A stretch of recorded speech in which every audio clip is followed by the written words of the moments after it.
আল্লাহ তাআলা কুরআনুল কারীমে বলেন, ইয়া আইয়ুহাল্লাযীনা আমানুত্তাকুল্লাহা ওয়া কুনু মা'আস সাদিকিন।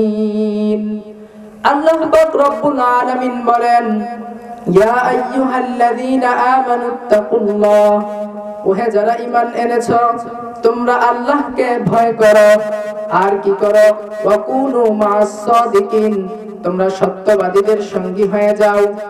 আল্লাহ তাআলা এই আয়াতুল কারীমার মধ্যে আমাদেরকে দুটি নির্দেশ দিয়েছেন। একটি হচ্ছে ইত্তাকিল্লাহ, অর্থাৎ আল্লাহকে ভয় করা। দ্বিতীয় নাম্বার হচ্ছে ওয়া কুনু মা'আস সাদিকিন, সত্যবাদীদের সঙ্গী হয়ে যাওয়া। ইয়া আইয়ুহাল্লাযীনা আমানুত্তাকুল্লাহ, এই তাকওয়া কি জিনিস? যদি কেউ কোনো ব্যক্তি আল্লাহকে ভয় করে তার নাম হয়ে যায় মুত্তাকি। আমরা যদি তাকওয়াবান হতে পারি আর ওয়া কুনু মা'আস সাদিকিন, সত্যবাদীদের সঙ্গী হতে পারি, তাহলে আল্লাহ তাআলা আমাদেরকে বিনা আযাবে কোনো হিসাব ছাড়াই জান্নাতে দিয়ে দিবেন। সুবহানাল্লাহ। এখন আমরা সকলেই জান্নাত চাই। জান্নাত চাই কিনা? জান্নাত আমরা চাই। এজন্য আল্লাহর হাবিব সাল্লাল্লাহু আলাইহি ওয়াসাল্লাম আবু দাউদ শরীফের হাদিস বলেছেন যে শাফাআতি লি আহলিল কাবাইর মিন উম্মতি।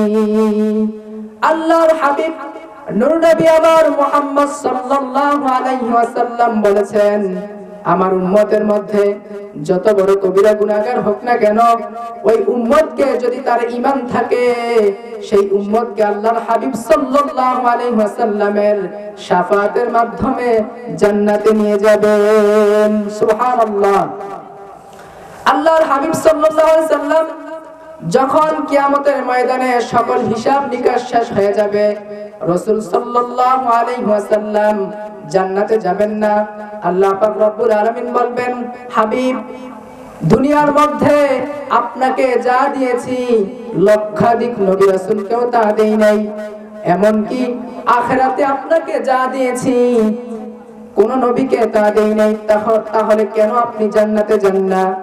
আল্লাহর হাবিব বলবেন, মাবুদ, এখনো আমার অনেক গুনাহগার উম্মত যারা মধুর কালেমা লা ইলাহা ইল্লাল্লাহ মুহাম্মাদুর রাসূলুল্লাহ পড়েছে, এমন অনেক উম্মত এখনো জাহান্নামের মধ্যে রয়ে গেছে। তখন আল্লাহ তাআলা আল্লাহর হাবিবকে বলবেন, আল্লাহ তাআলা জাহান্নামের ফেরেশতাকে বলবেন, হে জাহান্নামের ফেরেশতা মালিক, তুমি জাহান্নাম খুলে দাও। খুলে দেওয়ার পরে আল্লাহর হাবিবের যত উম্মত রয়েছে সমস্ত উম্মতকে আল্লাহর হাবিব সাল্লাল্লাহু আলাইহি ওয়াসাল্লাম শাফাআত করে, শাফাআতে সুগরা, শাফাআতে কুবরা করে সমস্ত জাহান্নামীকে জান্নাতে দিয়ে দিবেন। সুবহানাল্লাহ। এজন্য জাহান্নামের ফেরেশতা আল্লাহকে বলবেন, যখন জাহান্নামীদেরকে জাহান্নামে দেখবেন, কারো কোমর পর্যন্ত জ্বলে গেছে, কারো গলা পর্যন্ত জ্বলে গেছে, জ্বলে যাওয়ার পরে জাহান্নামের ফেরেশতা আল্লাহকে বলবেন, আল্লাহ, তাদের তো এই পর্যন্ত জ্বলে গেছে, আমি কিভাবে তাদেরকে জান্নাতে দিব? তখন জান্নাতের মধ্যে একটি নহর রয়েছে, সেই নহরের মধ্যে জাহান্নামীদেরকে দেওয়া হবে। দেওয়ার পরে জাহান্নামীদেরকে ওই নহরের মধ্যে দেওয়ার সাথে সাথে ওই জাহান্নামীরা আবার সুন্দর সুস্থ শরীর তাদের হয়ে যাবে। সুবহানাল্লাহ। তাহলে আমরা যদি আল্লাহকে ভয় করি, আল্লাহকে ভয় করলে আল্লাহ তাআলা আমাদেরকে বিনা হিসাবে জান্নাতে দিবেন। এখন আমরা যদি আল্লাহকে ভয় না করি আর কোনো মা'আস সাদিকিন, সত্যবাদীদের সঙ্গী না হই, তাহলে আমরা ঈমান যদি আমাদের থাকে আমরা জান্নাতে যাব, কিন্তু আমাদের পানিশমেন্ট লাগবে। সেই পানিশমেন্ট সহ্য করার মতো আমাদের সক্ষমতা নেই, বিধায় আমরা আমল করব এবং আল্লাহ তাআলার নির্দেশগুলো মেনে চলব, আল্লাহ তাআলার আদেশ এবং নিষেধগুলো মেনে চলব। এজন্য আল্লাহ তাআলা এই আয়াতুল কারিমার মধ্যে আমাদেরকে দুইটি আদেশ করেছেন। একটি হচ্ছে ইয়া আইয়ুহাল্লাযীনা আমানুত্তাকুল্লাহ, যে তোমরা আল্লাহকে ভয় করো। এখন আমরা আল্লাহকে কিরকম ভয় করব, এর কয়েকটি উদাহরণ। হযরত ওমর রাদিয়াল্লাহু তাআলা আনহু, আপনারা নাম শুনেছেন? হযরত ওমর রাদিয়াল্লাহু তাআলা আনহু তিনি একজন জলিল কদর সাহাবা ছিলেন এবং খোলাফায়ে রাশিদিনের মধ্যে দ্বিতীয় ছিলেন। তিনি হযরত উবাই ইবনে কাবকে জিজ্ঞাসা করলেন, উবাই ইবনে কাব, যে তাকওয়া কি জিনিস, তাকওয়া কি জিনিস? তখন উবাই ইবনে কাব বললেন, তাকওয়া হচ্ছে, উবাই ইবনে কাব উমর রাদিয়াল্লাহু তাআলা আনহুকে জিজ্ঞেস করলেন যে উমর, আপনি কি কোনোদিন কোন কাঁটাদার জঙ্গল দিয়ে গিয়েছেন, অতিক্রম করেছেন?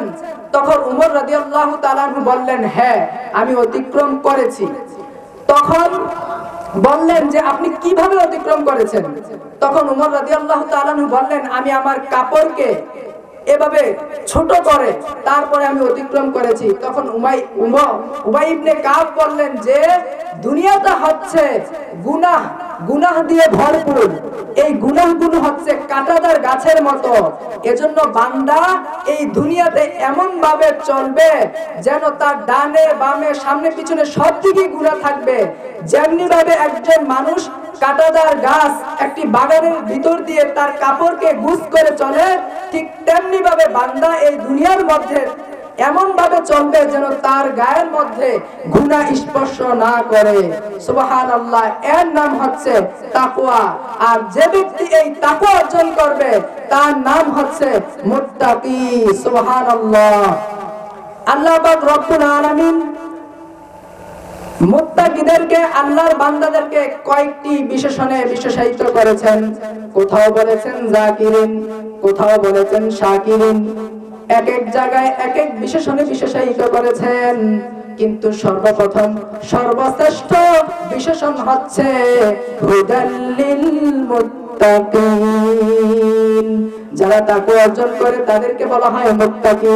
মুত্তাকি যে ব্যক্তি হয় সে ব্যক্তি বিনা হিসাবে জান্নাতে চলে যায়। সুবহানাল্লাহ। আমরা কি আল্লাহকে ভয় করি? আমরা যদি আল্লাহকে ভয় করতাম তাহলে সমাজের মধ্যে ঘুষখোর, সুদখোর, জুলুমবাজ, চাঁদাবাজ, সন্ত্রাস তারা কারা? তারা কোথা থেকে আসলো? যদি আল্লাহকে ভয় করতাম, চাঁদাবাজি, সুদ খাওয়া, ঘুষ খাওয়া, অন্যায় করা, অত্যাচার করা কারো পক্ষে সম্ভব হতো না। আল্লাহর ভয় নাই বিধায় আমরা এই অন্যায়গুলো করে থাকি। আমরা চুরি চামারি করে থাকি। আমাদের চুরির হাত অনেক বড়। আমরা তো চোর বলতেই বুঝি যে মানুষের ঘরে যারা হিন দেয়, না তারা বড় চোর নয়। বড় চোর হচ্ছে এদেশের নেতা নেত্রীরা। তারা এদেশের ব্যাংক থেকে টাকা লুটপাট করে, আমাদের জনগণের টাকা লুটপাট যারা করে তারাই হচ্ছে সবচেয়ে বড় চোর। ঠিক কিনা বলেন? তারাই হচ্ছে সবচেয়ে বড় চোর। তারা আমাদের এই চোরদেরকে আজকে চিহ্নিত করতে হবে। এই চোররাই হচ্ছে আসল চোর। তাদের মধ্যে আল্লাহর ভয় নাই বিধায় তারা এই চুরি চামারি করে থাকে। যাই হোক, আমরা আরেকটি উদাহরণ দেই হাদিস শরীফ থেকে। উসুদুল গাবা একটি কিতাব রয়েছে, সেখানের মধ্যে এসেছে যে তাকওয়া কি জিনিস। তাকওয়া কি জিনিস বুঝুন আপনারা। তাকওয়া হচ্ছে কি জিনিস এই উদাহরণ থেকে আপনারা বুঝুন। একটু তাকান, মনোযোগ দেন।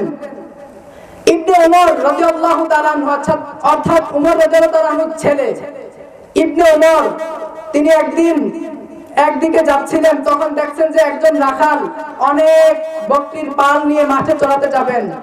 তখন ইবনে ওমর, তার পছন্দ হলো বকরি, সে ওই রাখালকে বলল যে হে রাখাল, বিনি শাতান মিনাল গনাম, তুমি আমার কাছে একটা বকরি বিক্রি করো। তখন রাখাল বলল যে আমার রাখালগুলো এই বকরিগুলো আমি চড়াই, কিন্তু এগুলো বিক্রির অনুমতি আমার নেই। তখন ইবনে ওমর তাকে পরীক্ষা করলেন, দেখলেন যে তার তাকওয়া কেমন।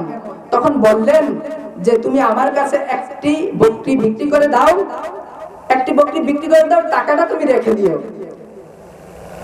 পরীক্ষা করার জন্য বললেন। তখন রাখাল বললেন, ইবনে ওমর, তুমি আমাকে বলেছ যে আমি যেন একটি বকরি তোমার কাছে বিক্রি করে টাকাটা আমার পকেটে রেখে দেই। হয়তোবা আমি দুনিয়ার মালিককে ফাঁকি দিতে পারবো, দেখবে না দুনিয়ার মালিক, কিন্তু যিনি মালিকুল আমলাক, রাজাধিরাজ, সমস্ত মালিকের মালিক, তার দরবারে আমি কি জবাব দিব? তিনি তো সমস্ত কিছুই দেখেন। সুবহানাল্লাহ। এর নাম হচ্ছে তাকওয়া। এই তাকওয়া যে ব্যক্তি অর্জন করে তার নাম হচ্ছেন মুত্তাকি। সুবহানাল্লাহ। আরেকটা উদাহরণ হাদিস থেকে আমি দিচ্ছি। হাদিস না, রিসালাতুল কুশাইরি একটি কিতাব, সেই কিতাবটা আমার কাছে আছে। সেই কিতাবের মধ্যে ঘটনাটা এসেছে হযরত জুনায়েদ বাগদাদী রাহমাতুল্লাহ, নাম শুনেছেন আপনারা? হযরত জুনায়েদ বাগদাদী রাহমাতুল্লাহি আলাইহি তিনি একদিন তার মুরিদদেরকে বললেন যে মুরিদরা, তোমরা আমার জন্য কালকে সবাই একটি মুরগি জবাই করে নিয়ে আসবে, যেন পৃথিবীর কেউ না দেখে, যেন কেউ না দেখে। মুরিদরা মনে করছেন যে কোনো অনুষ্ঠান হবে, পীর সাহেব বলছে তাহলে আমরা সকলেই মুরগি জবাই করে নিয়ে যাই। কেউ চকির তলে, কেউ জঙ্গলে, এক একজন এক এক জায়গায় গিয়ে মুরগি জবাই করে নিয়ে আসছে। একজন মুরিদ সে জবাই করে নাই, সুরিয়ার মুরগি হাতে নিয়ে পীরের দরবারে আসছে। তখন সবাই বলল যে আমি কেউ দেখে নাই, আমি মুরগি জবাই করে নিয়ে আসছি। তখন ওই জনকে বলা হলো, তুমি কেন জবাই করে নাই? তখন সে বলল যে আমি তো, আমাকে সাহেব জিজ্ঞেস করুক, পীর জিজ্ঞেস করুক, তাহলে আমি বলবো কেন আমি জবাই করি নাই। তখন জুনায়েদ বাগদাদী রাহমাতুল্লাহি আলাইহি তিনি তার মুরিদকে জিজ্ঞাসা করলেন, সবাই জবাই করে নিয়ে আসছে, তুমি কেন নিয়ে আসো নাই?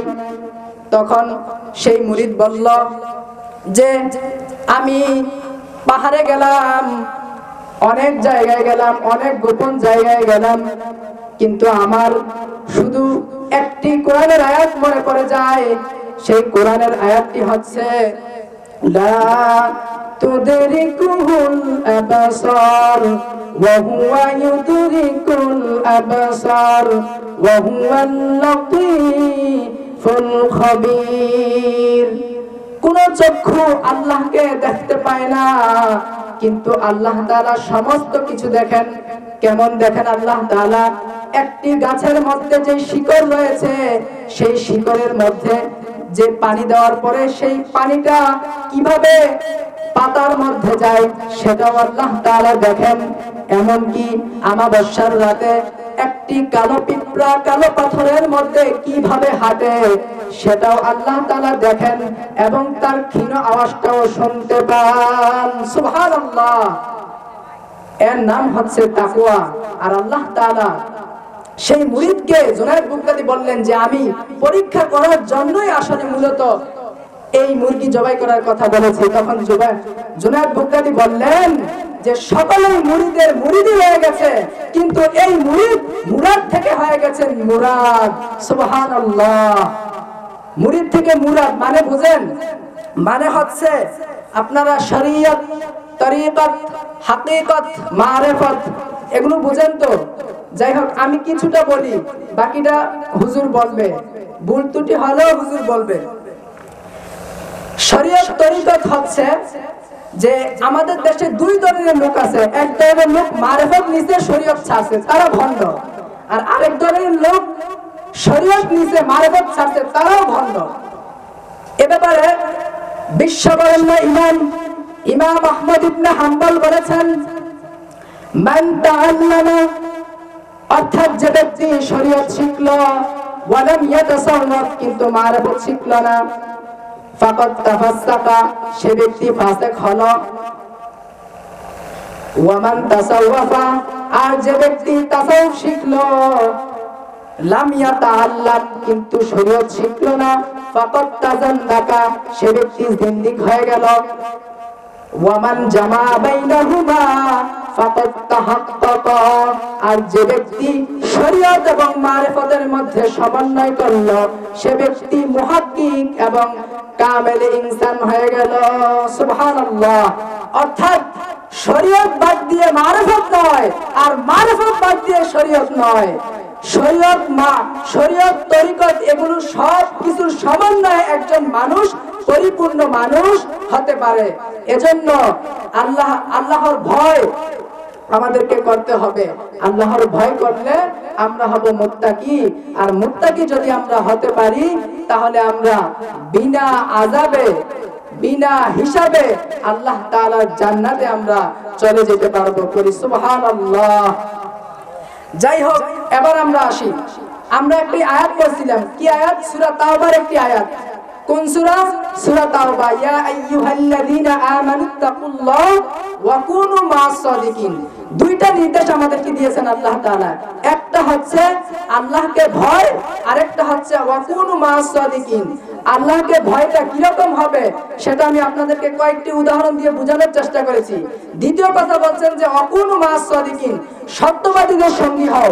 এবার আসি, সত্যবাদী কারা? ওয়াকুনু মা'আস সাদিকিন, এই সত্যবাদী কারা? আল্লাহ তাআলা সূরাতুত তাওবার মধ্যে বলেছেন ওয়াকুনু মা'আস সাদিকিন, তোমরা সত্যবাদীদের সঙ্গী হও। আর এই ওয়াকুনু মা'আস সাদিকিনের ব্যাখ্যা করেছেন সূরাতুল হুজুরাত। কোন সূরা?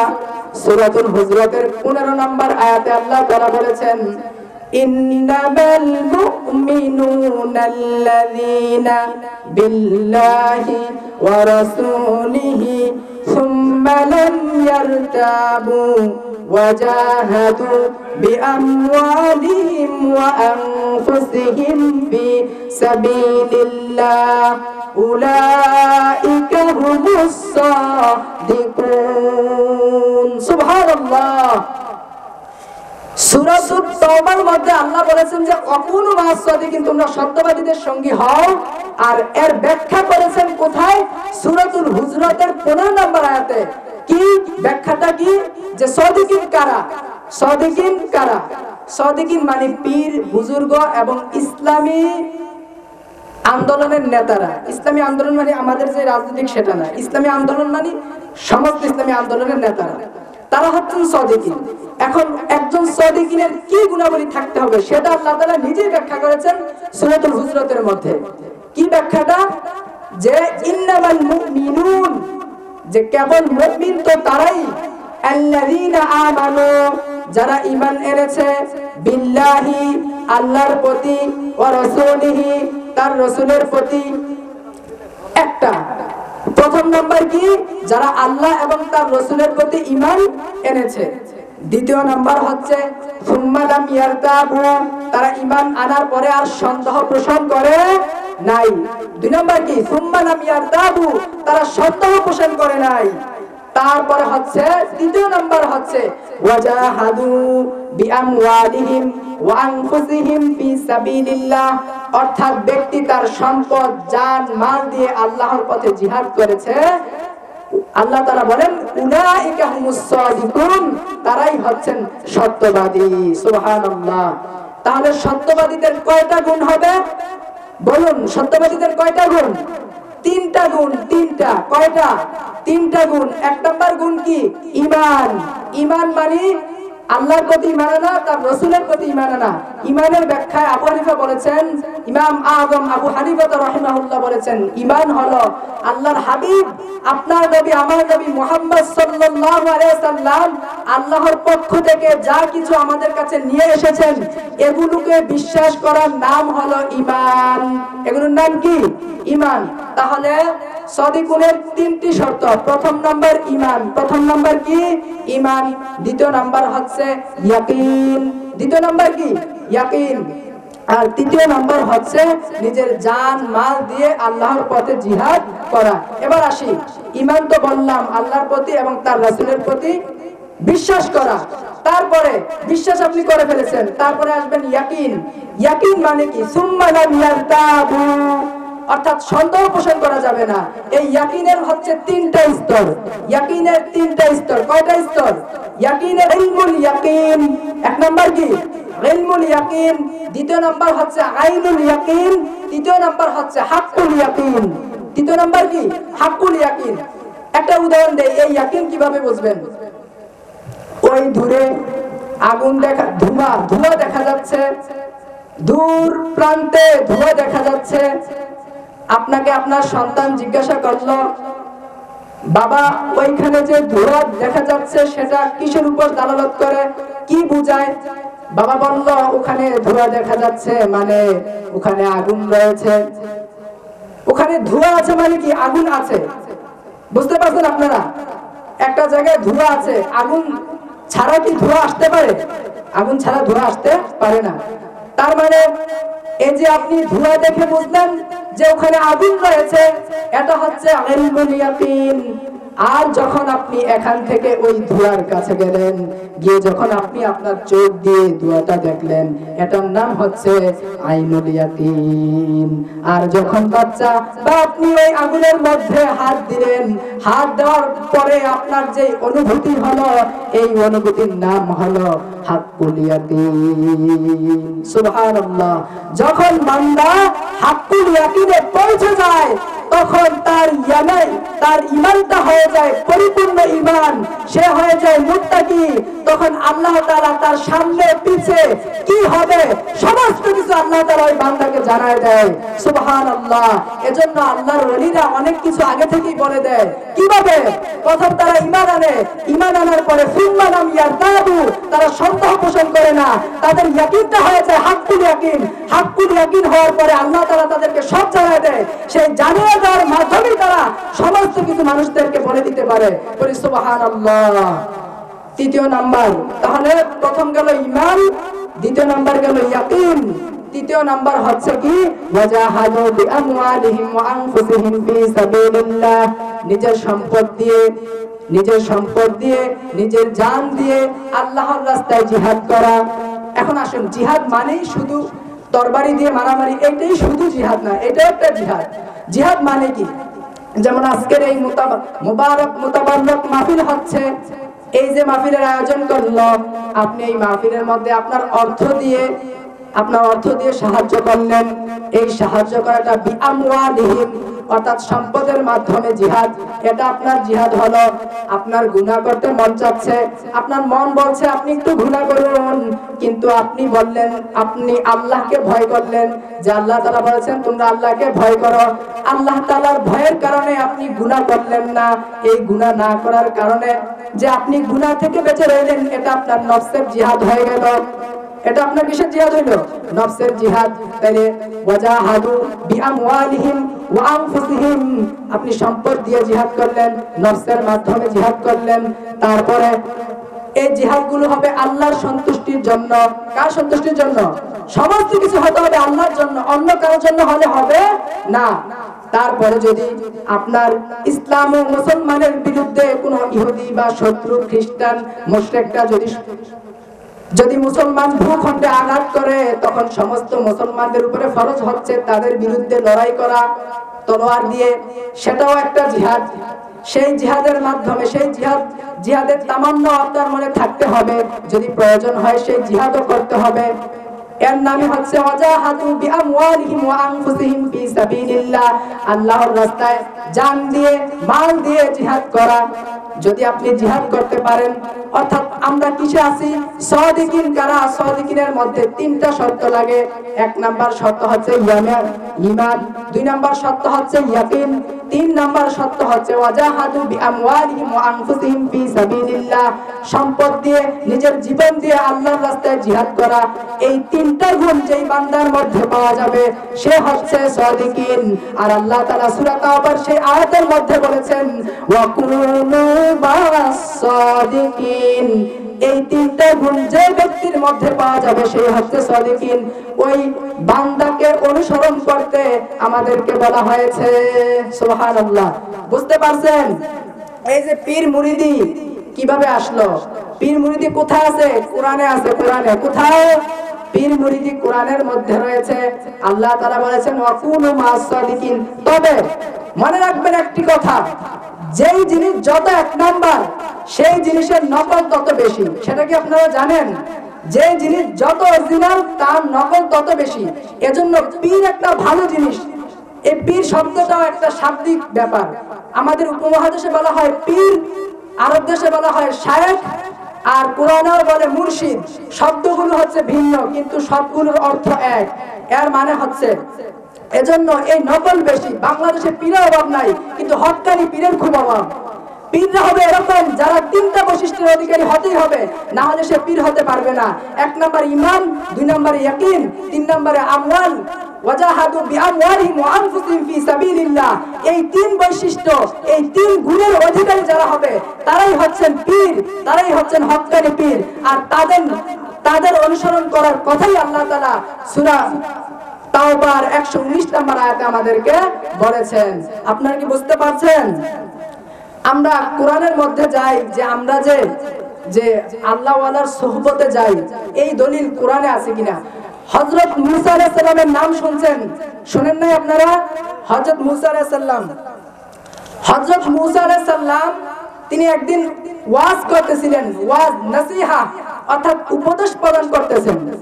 তখন এক ইহুদি দাঁড়াইলেন, বললেন যে ইয়া মূসা, হাল তা'লামু আহাদান আ'লামা মিনকা, যে আপনি কি জানেন যে আপনার থেকে এই দুনিয়ার মধ্যে আর কেউ জ্ঞানী আছে?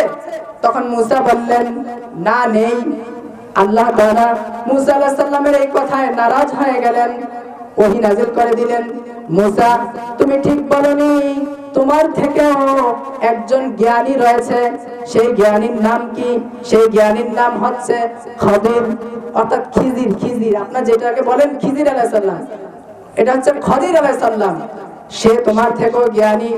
তখন মুসা আলাইহিস সালাম বললেন যে আল্লাহ, আমি সেই জ্ঞান কি করে শিখবো যেই জ্ঞানটা আমার মধ্যে নাই? সেই জ্ঞান কিভাবে শিখবো? এই ঘটনাটা সূরাতুল কাহফে আছে। কোন সূরা? সূরাতুল কাহফ। 15 পারার পর 15 পারা আছে সূরা বনী ইসরাইল। বনী ইসরাইলের পরে যে সূরাতুল কাহফ, সেই কাহফের মধ্যে এই ঘটনাটা আছে। আপনারা যদি দেখতে চান দেখে নিতে পারেন। তখন মুসা আলাইহিস সালাম আল্লাহকে বললেন, আল্লাহ, আমি কিভাবে তার সাথে দেখা করব? তখন আল্লাহ বললেন, তুমি চলে যাও মাজমাউল বাহরাইন, অর্থাৎ দুই সমুদ্রের মধ্যস্থল, দুই সমুদ্রের মধ্যস্থলে তুমি চলে যাও। তখন মুসা আলাইহিস সালাম গেলেন। মুসা আলাইহিস সালামের সাথে ছিলেন ইউশা। ইউশা একজন লোক ছিলেন, তার নাম কি? ইউশা। তিনি গেলেন আর মুসা আলাইহিস সালাম গেলেন।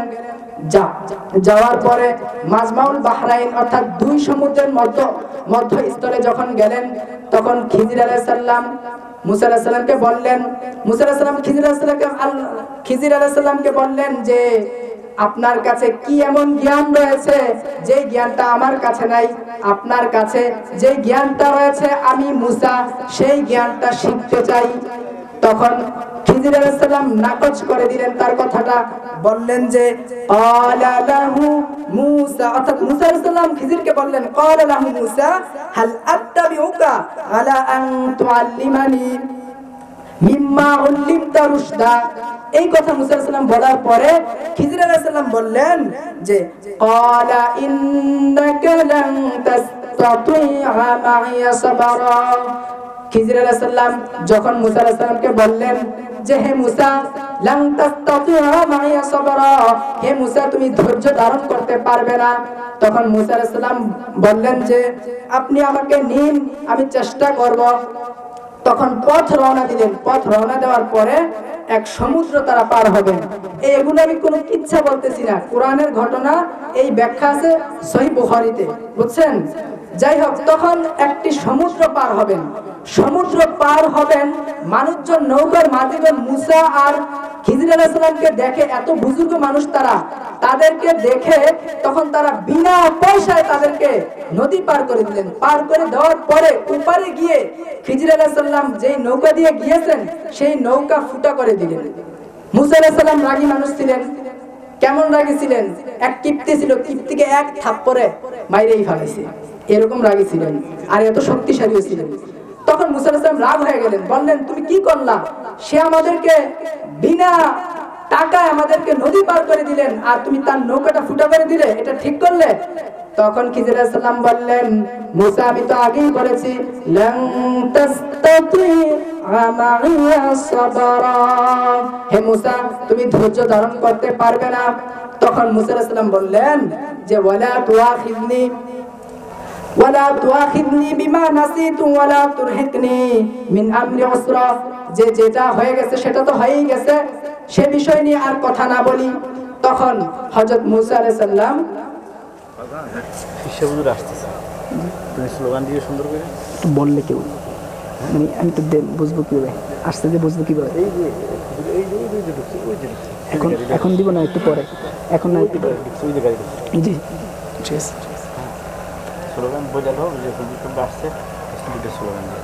জি, আমাদের অর্থাৎ আজকের মাহফিলের প্রধান মেহমান এখনই আমাদের সামনে উপস্থিত হবেন। কিছুক্ষণের মধ্যেই আমরা একটু স্লোগান অর্থাৎ তাকবীর, আহলান সাহলান, আমাদের মধ্যে মেহমান আসলে যে বরণ করে নেওয়া সেটা আমরা করব। আমি তাকবীর দিব, আপনারা আমার সাথে তাকবীর সুউচ্চ আকাশ বাতাস মুখরিত করে জোরে পড়বেন, নারায়ে তাকবীর, আরো জোরে, নারায়ে তাকবীর, নারায়ে রিসালাত, নারায়ে রিসালাত।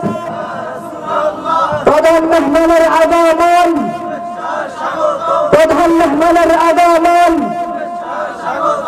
মাহফিলের পক্ষ থেকে এই মাহফিলের পক্ষ থেকে ছোট হাজিরাবাসীর পক্ষ থেকে নারায়ে তাকবীর, নারায়ে তাকবীর,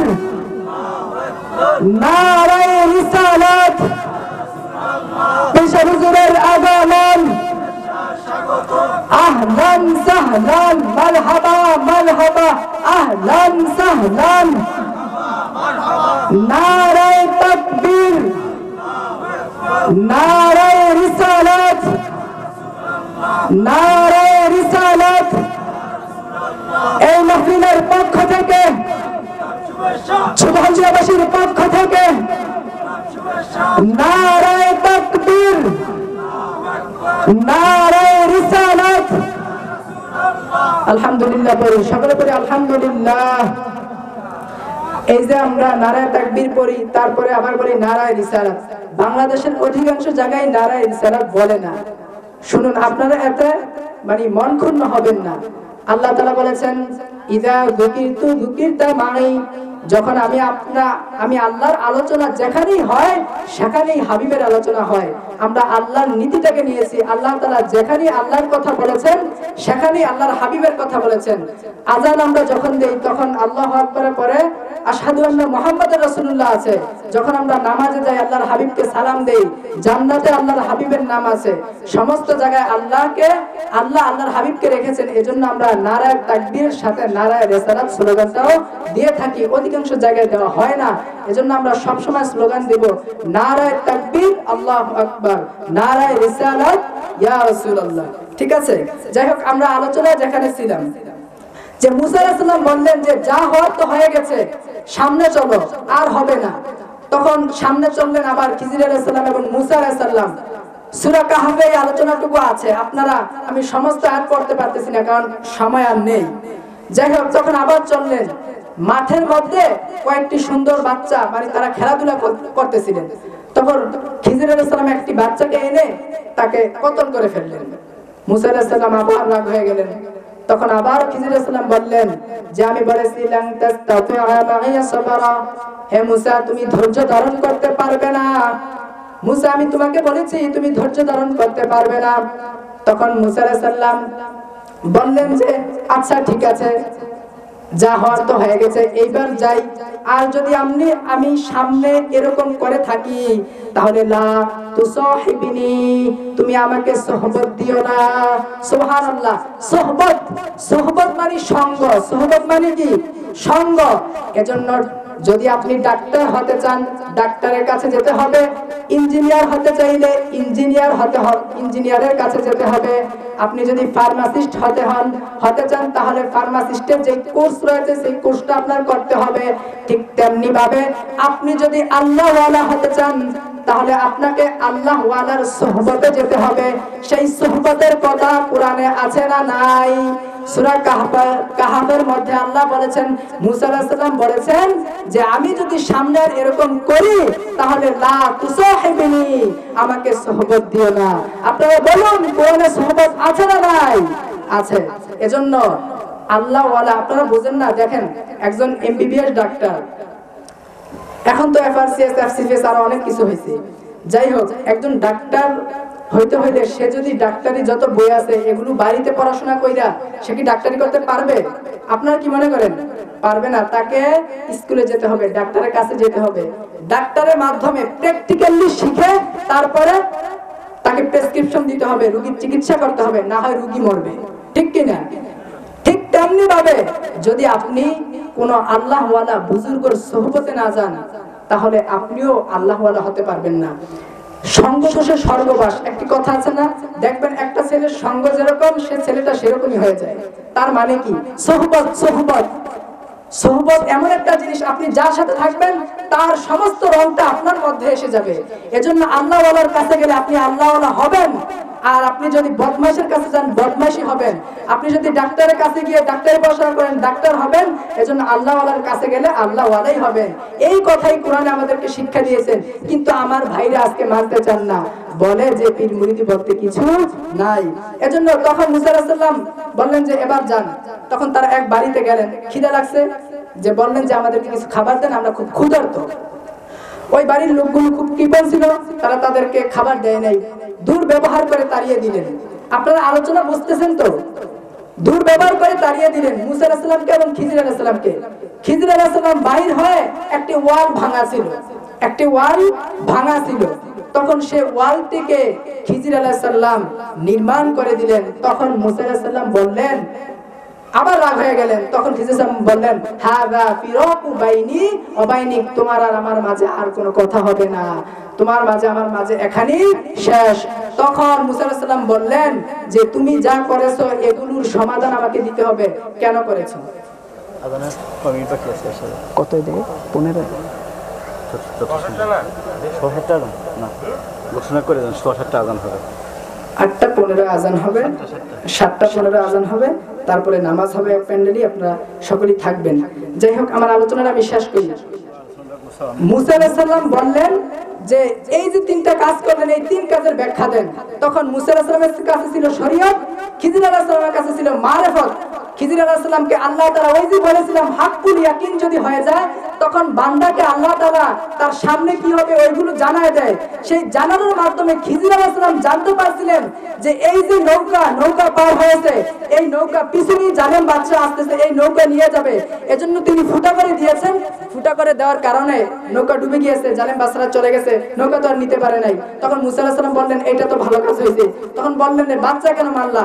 বলল যে এই বাচ্চাটা বড় হইলে, আমি আল্লাহ তাআলা আমাকে জানাইছেন যে এই বাচ্চাটা বড় হইলে অনেক, আল্লাহ তাআলা জানানোর মাধ্যমে, এমনি ভাবে কিন্তু জানে নাই। তখন এই বাচ্চাটা বড় হইলে কুফরি এবং সীমালঙ্ঘনে সে মানে মিটে যেত। তখন তার বাপমার উপরে এই দায়টা চাপাইতো। এজন্য, আর তার বাপমা হচ্ছে ভালো লোক, এজন্য বাচ্চাটাকে ছোট অবস্থায় কতল করে দিলাম, সেও জান্নাতে চলে যাবে, আর বান্দারাও সেই অপবাদের দায় বাবা মাও নিবেন না। তখন মুসা আলাইহিস সালাম বললেন, এটাও তো ভালো কাজ। তখন তৃতীয়টা বললেন যে ওয়াল কেন ভাঙলেন? বললেন যে ওয়াল ভেঙেছি এজন্য যে এই ওয়ালের নিচে এতিমের মাল রয়েছে, আর এই এতিমদের বাবা মা হচ্ছে সৎ, আর সৎ ব্যক্তিদের জিম্মাদার আল্লাহ তাআলা নিয়ে নেন। এজন্য আমি জানতে পারছি যে এতিমের সম্পদ যদি আমি ওয়ালটা না বানাই, তাহলে চোর ডাকাতরা এই সম্পদগুলো নিয়ে যাবে। এজন্য আমি ওয়ালটাকে বানাই দিছি যেন এতিমরা বড় হয় এখান থেকে মাল খুঁজে নিতে পারে। মুসা আলাইহিস সালাম বললেন, এটাও তো ভালো কাজ করছে। তাহলে আপনারা কি বুঝতে পারছেন কথাটা? তাহলে সুহবত লাগবে কিনা? আল্লাহ ওয়ালাদের সুহবতে যেতে হবে। আল্লাহ ওয়ালা মানে সুহবত মানে কি? আপনাকে যেই দিক নির্দেশনা দিবে, কোরআন এবং হাদিস অনুযায়ী যে কথাগুলো বলবে, আপনি কি কোরআন হাদিসের সবকিছু বুঝবেন না। এজন্য কোরআন হাদিসের যেই দিক নির্দেশনা উলামায়ে কেরাম অর্থাৎ পীর মাশায়েখরা দিবেন, সেই অনুযায়ী আপনি চলবেন, চলে আপনি নাজাত পাবেন। এর নাম হচ্ছে পীরি মুরিদি, এর নাম হচ্ছে সুহবত। আপনারা কি বুঝতে পারছেন? একটি কথা, সর্বশেষ কথা, আখিরি পয়গাম হচ্ছে আকীদাকে ঠিক রাখবেন, খালেস রাখবেন, আকীদা বিনষ্ট করবেন না। যত বড় দল হোক না কেন, যদি আকীদা ঠিক না থাকে আপনার আমল করে কাজে আসবে না। যেমনি ভাবে আপনি যদি বাজারে ব্যাগ নিয়ে যান, যদি নিচেটা ফুটে থাকে, যদি মাছ তরকারি নেন, থাকবে। আকীদা যদি ঠিক না থাকে, আমল করলেও আপনার আমলগুলো থাকবে না। আকীদা যদি ঠিক থাকে, আমল যদি অল্প হয়, ফরজ নফল এগুলো যদি মোটামুটি, ফরজগুলো সব আদায় করতে হবে, এত তো বাধ্যতামূলক। নফল যদি কিছু আদায় করেন, তাহলে আপনি নাজাত পেয়ে যাবেন। এজন্য আমাদের আকীদা হচ্ছে নবীরা মাসুম, নবীদের কোনো গুনাহ নাই, সাহাবায়ে কেরাম সত্যের মাপকাঠি। আল্লাহর হাবিব বলেছেন, ইহতাদাইতুম, তোমরা যদি সাহাবীদেরকে অনুসরণ করো হেদায়েত পেয়ে যাবা। কোরআনে বলেছেন, রাদিয়াল্লাহু আনহুম ওয়া রাদু আন, যে আল্লাহ তাআলা সাহাবীদের প্রতি সন্তুষ্ট, আর সাহাবীরাও আল্লাহর প্রতি সন্তুষ্ট। এজন্য সাহাবীদের সমালোচনা করা যাবে না। মুয়াবিয়া রাদিয়াল্লাহু তাআলা হচ্ছেন জলিল কদর সাহাবী। সাহাবীদের সমালোচনা যদি কেউ করে, তাকে অনুসরণ করবেন না। নবীরা হচ্ছেন মাসুম, আল্লাহর হাবিবের শাফাআতের মাধ্যমে আমরা জান্নাতে যাব। কারণ আল্লাহ তাআলা বলেছেন যে রাসূলুল্লাহ শাফাআত ব্যতীত আমরা যেতে পারবো না। আল্লাহর হাবিব সাল্লাল্লাহু আলাইহি হাদিসে হাদিস এসেছে যে ইরফা রাসাকা ওয়াসাল তুকতাহু ওয়া কুল তুসমা ওয়াশফা তুশাফা। আল্লাহর হাবিব মাথা দিয়ে রাখবেন নিচের দিকে, আল্লাহ তাআলা বলবেন যে আপনি বলুন, আপনার কথা শোনা হবে, আপনি সুপারিশ করুন, সুপারিশ কবুল করা হবে। এই আকীদাগুলো আমাদেরকে ধারণ করতে হবে, তাহলে আমরা হব মুত্তাকি। আর যদি আমরা মুত্তাকি হতে পারি এবং সাদিকিনদের যদি সঙ্গী হতে পারি তাহলে আমরা বিনা আযাবে আল্লাহ তাআলা জান্নাতে যেতে হবে আর হক কথাগুলো বলতে হবে। আল্লাহ তাআলা অন্য আয়াতে বলেছেন ইয়া আইয়ুহাল্লাযীনা আমানুত্তাকুল্লাহ ওয়া কুলু কওলান সাদীদা। কওলান সাদীদা মানে সত্য কথাগুলো অকপটে বলে দিতে হবে। নারায়ে তাকবীর, নারায়ে রিসালাত।